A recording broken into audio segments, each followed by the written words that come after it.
Buenas tardes, mi nombre es Juana Valentina, estudiante de primer semestre de medicina y hoy les vengo a hablar sobre uniones celulares. Para empezar a hablar de uniones celulares tenemos que entender un poco sobre el tejido epitelial. El tejido epitelial es un conjunto de células que sirven para una función determinada. En este momento nos servirían para tapizar y revestir las estructuras del cuerpo. Estas células están muy unidas y esas uniones se les llama uniones celulares.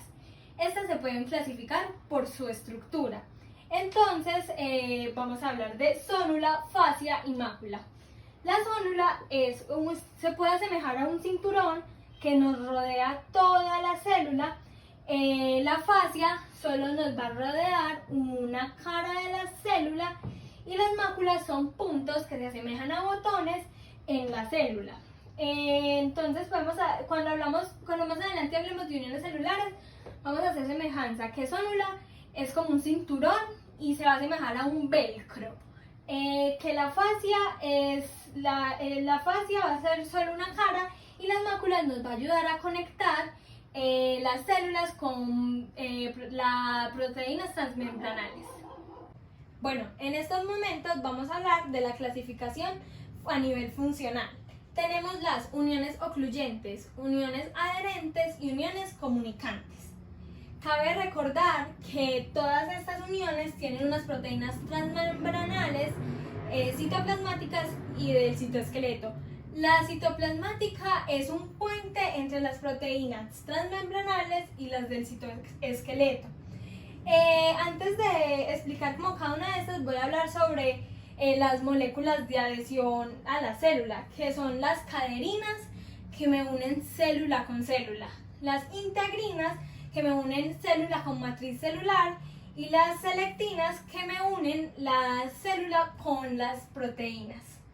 Listo, ahora vamos a hablar de las uniones ocluyentes. Esta tiene una zónula ocluyente, que es lo que hablábamos anteriormente, que es un cinturón que me cubre toda la célula. Esto se asemeja a un velcro. La función de esta zónula es la selectividad a la hora de lo que pasa o no a la célula. Tiene una permeabilidad selectiva. Entonces, esto escoge, pero esto varía entre célula y célula. Depende de la característica molecular de cada una. Por ejemplo, en las células renales van a ser más porosas y me va a permitir el ingreso de agua, pero a la hora de los vasos sanguíneos no me va a permitir el ingreso de agua. Eso se debe a que tiene una familia de las caderinas que pueden ser porosas o no porosas. Las proteínas transmembranales de estas son la ocluina, la claudina y la YAM. Las citoplasmáticas son la zónula 1, zónula 2 y zónula 3. Y las del citoesqueleto son filamentos de actina. Bueno, esta, como ya dijimos, se asemeja más a un velcro. Ahora vamos a hablar de las uniones adherentes.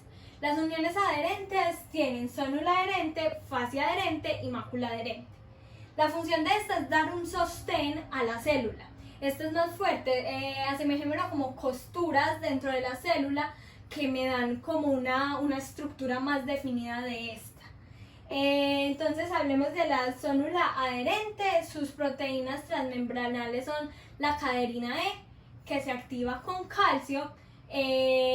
Las citoplasmáticas son las cateninas, y las del citoesqueleto son filamentos de actina. La fascia adherente tiene esas mismas proteínas, pero recordemos que solo me va a cubrir un lado de la célula. Bueno, la mácula adherente hace parte de las uniones adherentes. Esa mácula se me va a dividir en desmosomas y hemidesmosomas. Si hablamos de los desmosomas, tienen como proteína transmembranales la desmoglobina y la desmocolina. Como proteínas del citoplasma o citoplasmáticas, tiene las plaquinas, y el citoesqueleto tiene los filamentos intermedios. Y los hemidesmosomas, que son la mitad del desmosoma, va a tener como proteína transmembranal la integrina, que esa nos va a unir la célula con la membrana. Como citoplasmáticas va a tener las plaquinas, y como del citoesqueleto va a tener los filamentos intermedios.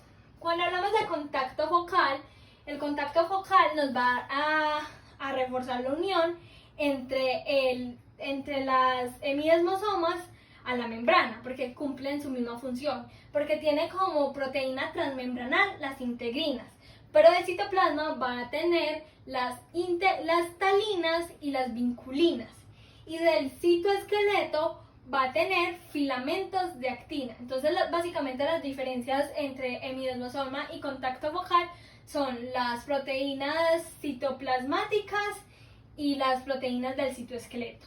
Bueno, ahora hablemos de las uniones comunicantes. Las uniones comunicantes son las uniones GAP. Entonces, bueno, voy a hacer un pequeño dibujo como para explicarles cómo sería la unión comunicante.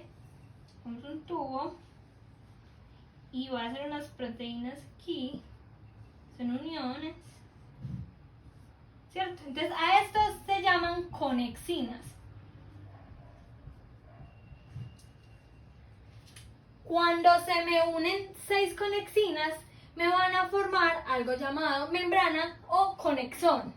Y la unión de 2 conexones me va a formar las uniones comunicantes.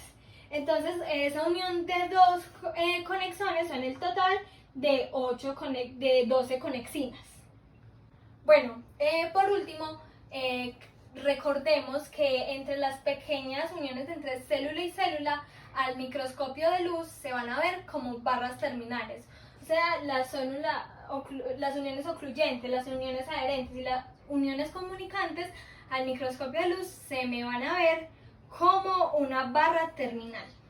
Muchísimas gracias por la atención prestada en este video y recordemos siempre la importancia en el tejido epitelial de las uniones celulares.